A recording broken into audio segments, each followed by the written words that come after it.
네, 여러분 안녕하세요. 김재현 목사입니다. 오늘도 역시 말씀 묵상 같이 보도록 하겠습니다. 오늘 말씀은 골로새서 1장 24절에서 2장 5절 말씀입니다. 골로새 1장 24절에서 2장 5절 말씀, 우리 말씀 먼저 보도록 하겠습니다. 이제 나는 너희를 위하여 당하는 괴로움을 기뻐하고 내 몸인 그 교회를 위하여 그리스도의 남은 고난을 내 육체에 채운다.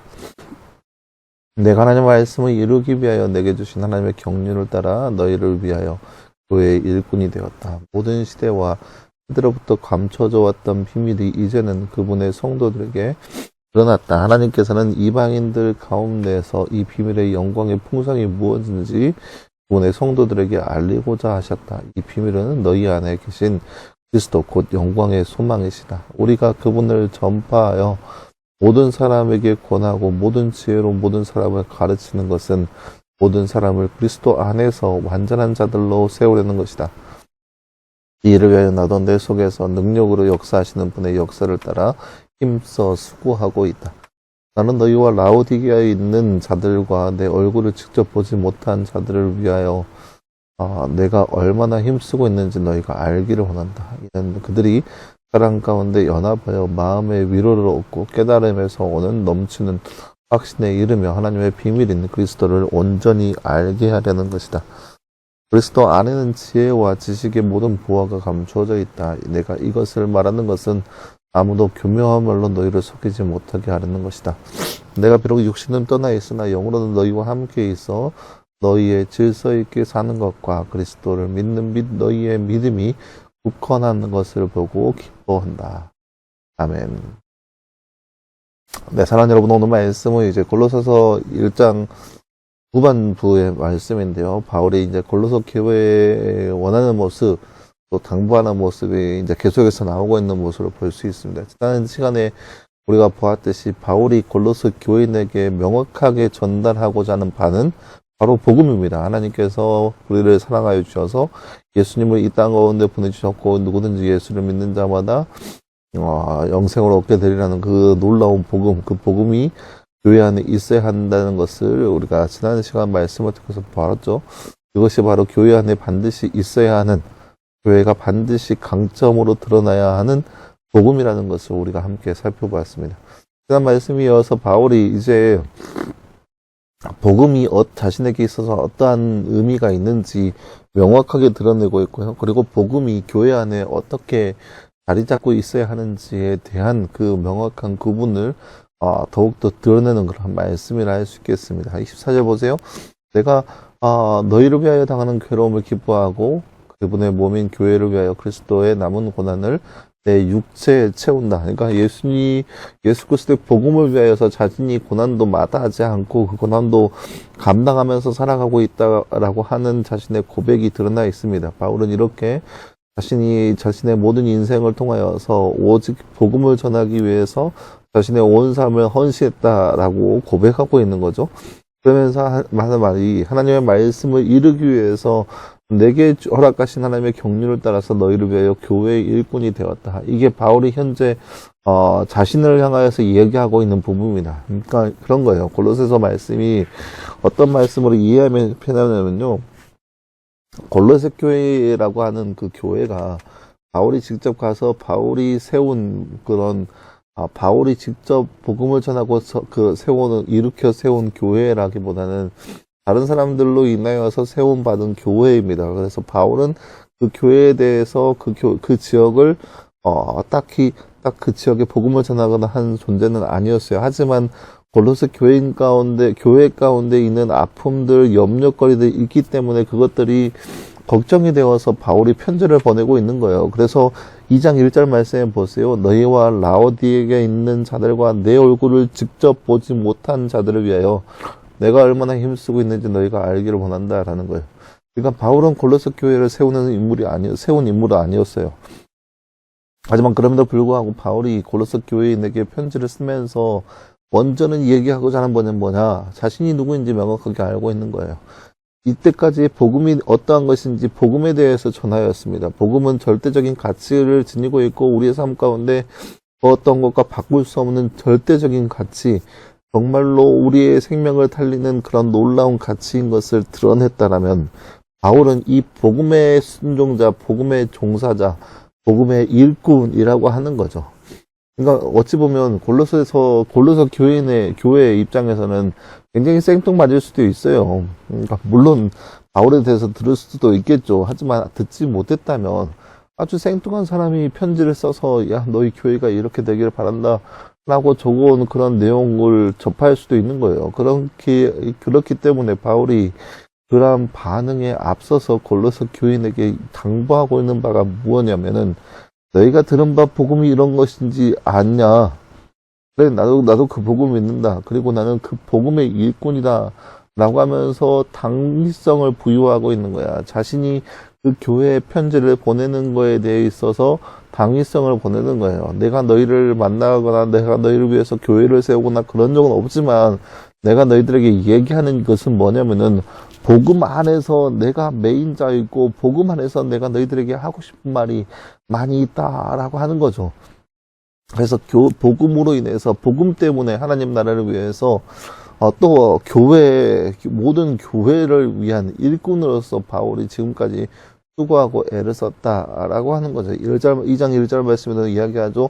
내가 교회를 위해서 이 땅의 모든 그리스도를 믿는 교회를 위해서 얼마나 수고하고 힘쓰는지 모든 교회 사람들이 알기를 원한다 라고 얘기합니다. 자신이 교회를 위해서 복음을 위해서 그만큼 힘쓰고 애를 썼다라고 하는 표현입니다. 그러면서 이야기하기를 이제 당부 얘기를 하는 거예요.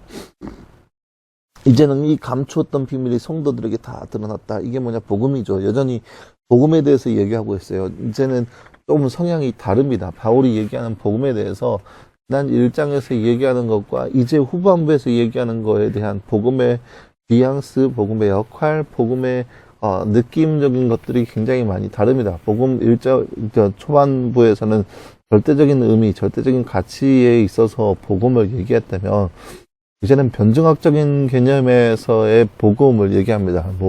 이렇게 표현해서 변증학이라고 하는 것은 이게 진실 여부에 따른 복음에 대해서 얘기하고 있다는 거예요. 그래서 이 26절 말씀에 복음의 그 위대한 경륜, 하나님의 놀라우신 그 뜻은 이미 밝혀졌다. 모든 성도들을 통하여서, 많은 성도를 통하여서 드러나기 시작하였고, 지금도 역시 드러나고 있고, 이미 드러났다.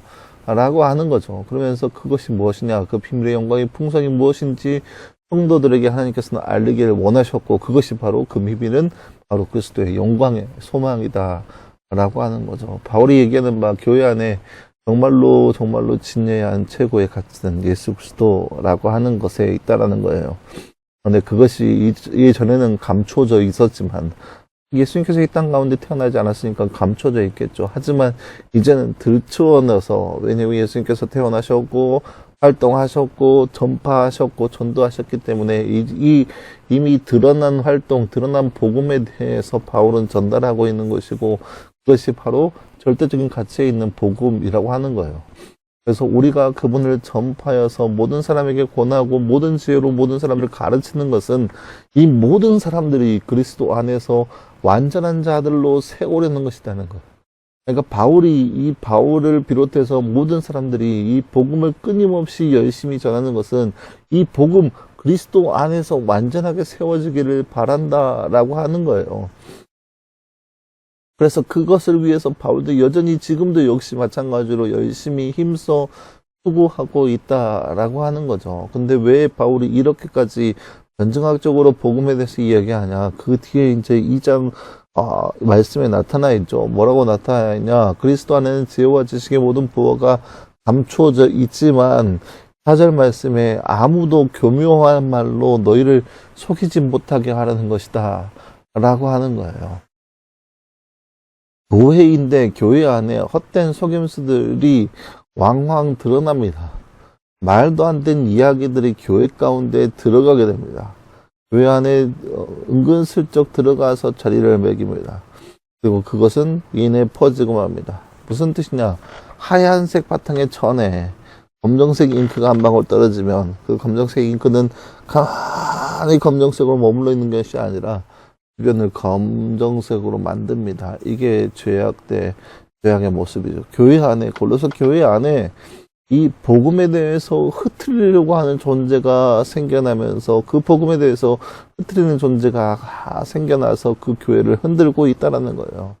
그렇기 때문에 바울이 얘기하는 바는 복음은 절대적이고 절대 바뀔 수 없으며 절대 최고의 가치를 지니고 있는 것이다 라고 하는 것을 교회 가운데 드러내면서 그 교회에 그 드러난 복음, 전에는 감춰져 있지만 예수님의 그 사역과 십자가의 복음을 인해서 이제는 드러나고 있는 그 복음을 온전히 받아들이고 그 안에서 완전하게 세움 받으라라고 하는 거예요. 더 이상 세상의 그 허탄한 소리 가운데, 허탄한 소문 가운데 휩쓸리지 말고 흔들리지 말고 복음 가운데 온전히 서 있기를 바란다라는 거죠. 이것이 바로 골로새 교회를 향한 바울의 마음입니다. 그래서 5절 말씀에 얘기하죠. 내가 육신은 비록 떠나 있으나 영으로는 너희와 함께 있어 너희의 질서 있게 사는 것과 그리스도를 믿는 너희의 믿음이 굳건한 것을 보고 기뻐한다 라고 얘기하는 겁니다. 바울이 골로새 교인들에게 이렇게 당부하면서 얘들아 절대 복음 안에서 흔들리지 말라. 그 절대적인 가치 안에서 흔들리지 마라. 세상이 어떻게 얘기하고 어떠한 공격과 수많은 술수와 교묘한 얘기를 한다 할지라도 그 안에 흔들리지 않기를 바란다. 나는 지금, 그래, 너희들 현재 지금 잘하고 있다. 너희들이 현재 그렇게 믿음으로 잘 굳건하게 써가는 모습을 보면서 나는 적어도 기뻐하고 있다. 그리고 나는 누구냐? 복음의 일꾼이요. 복음의 메인자다라고 속행하고 있는 바울의 모습을 볼 수 있습니다. 여러분, 오늘 말씀을 보면서 우리가 기억해야 할 것은 바울의 모습을 통하여서, 또 바울이 당부하는 것처럼 교회 안에서도 마찬가지로 우리를 어지럽히는 그러한 세력들이 생겨날 수 있다라고 하는 겁니다. 늘 그렇기 때문에 우리가 조심해야 합니다. 물론 교회가 아니더라도 지금은 이 교회에 담벼락이 많이 무너졌습니다. 진정한 교회의 의미는 신자의 모임입니다. 교회의 사전적인 정의는 한 건물 안에서 많은 사람들이 모여서 함께 한 마음으로 공동체를 이루는 거, 이게 교회가 아닙니다. 사전적인 의미의 교회는 신자의 모임입니다. 그렇기 때문에 이게 요즘 날을 따라서 미디어와 그런 것들이 더욱더 발전함에 따라서 교회라고 하는 것이 굉장히 확장되어 나타나고 있어요. 그래서 요즘 날 보면은 온라인 교회니 그런 것들이 생겨나고 있는데, 그러다 보니까 이 교회 안에 어지럽히는 세력들이 종종 등장한다라고 하는 거예요. 사람들의 믿음과 사람들의 신앙과 자신들의 가치관을 흔들리는 것들이 곳곳에 세워지고 있고, 그것을 통하여서 믿는 자들을 어지럽히게 하는 모습들이 종종 일어나고 있다라는 거죠. 여러분 인터넷만 보더라도 여러 종류의 설교자와 설교를 만날 수 있는데, 그것이 다 정말로 건강한 설교고 건강한 설교자라고 말하기는 좀 힘든 실정에 있습니다. 물론 이것을 제가 상가름하기엔 좀 제가 아직이라는 생각이 들긴 하지만, 그럼에도 불구하고 들으면 안타까운 때가 종종 있습니다. 왜 이렇게 전달이 되지 하고는 그런 생각들을 할 때가 종종 있습니다. 말 그대로 인간적인 신앙, 인간 중심적인 신앙을 가지고 있는 사람들을 보면서 안타까운 마음이 많이 듭니다. 특별히 요즘 실정이다 보니까 여러분 매스컴에서 나오는 여러 사람들을 보면서 교회가 악으로 물들어 있는 모습을 종종 보곤 합니다. 이렇게 교회가 세상에서 그렇게 악한 것으로 물들어 갈 수 있다라는 거예요. 안타까운 사실이지만 그런 것들이 이미 증거로 남아 있습니다. 하지만 그런 거에 있어서 우리가 기억해야 할 것은 저들은 왜 저럴까? 저들은 도대체 왜 저렇게 할까라고 그들을 질타하거나 반박하는 것이 아니라, 우리가 그렇게 되지 않기 위해서 기둥을 굳게 붙잡고 살아가야 하는 겁니다. 내가 속한 교회의 기둥이 온전히 튼튼하고 온전히 세움받아져서 그 기둥의 세움 앞에서 모든 것들이 쓰러지지 않는 굳건한 교회가 바로 우리가 속한 교회의 모습이 되어야 됩니다. 그리고 굳건한 그 기둥은 바로 복음인 거죠.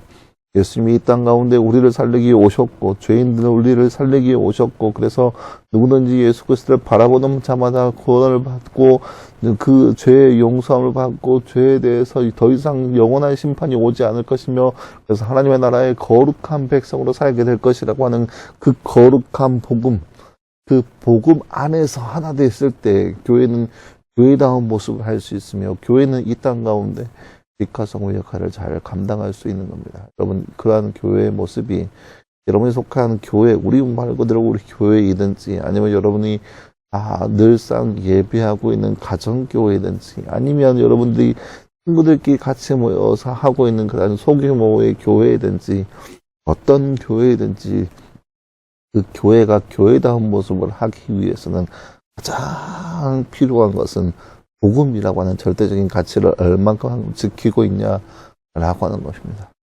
복음이 흔들리면, 그 기둥이 흔들리면 어떠한 것이 그 교회 가운데 비집고 들어올지는 아무도 예측할 수 없습니다. 이때, 이 시대에 살아가는 여러분의 삶 가운데 늘 그 거룩하고 절대적인 가치, 복음을 날마다 지니면서 복음 가운데 거하면서 그래서 복음에 대해서 여러분 사람들에게 빛과 소금의 역할을 잘 감당할 수 있는 그 교회다운 모습이 바로 우리의 모습이 되기를 간절히 소망합니다. 기도하겠습니다. 하나님 감사합니다. 주님, 오늘 말씀을 통하여서 골로새 교회를 향한 바울의 마음을 함께 살펴보았습니다. 이처럼 교회가 교회다운 모습을 취하기 위해서는 그 어떠한 것이 아닌 절대적인 가치, 절대적인 진리, 그 복음의 말씀을 온전히 지켜야 하는 것을 우리가 말씀을 통해서 바라보았습니다. 아니, 이 땅 가운데 살고 있는 우리의 삶 가운데도 세상에 그 어떠한 이야기와 가치가 불미듯이 우리 가운데 올라온다 할지라도 그 안에서 복음을 온전히 붙잡게 하시고 복음에 매어서 복음 가운데 살아갈 수 있는 우리의 삶 될 수 있도록 우리 가운데 함께하여 주옵소서. 모든 것 감사드리며 살아계신 예수님의 이름으로 기도하였습니다. 아멘. 네, 사랑하는 여러분 감사합니다. 오늘 하루도 늘 말씀 안에서 승리할 수 있는 저와 여러분 되기를 간절히 소망합니다. 오늘도 수고했고요. 내일도 역시 우리 말씀 묵상으로 함께 찾아보도록 하겠습니다. 여러분 수고했습니다.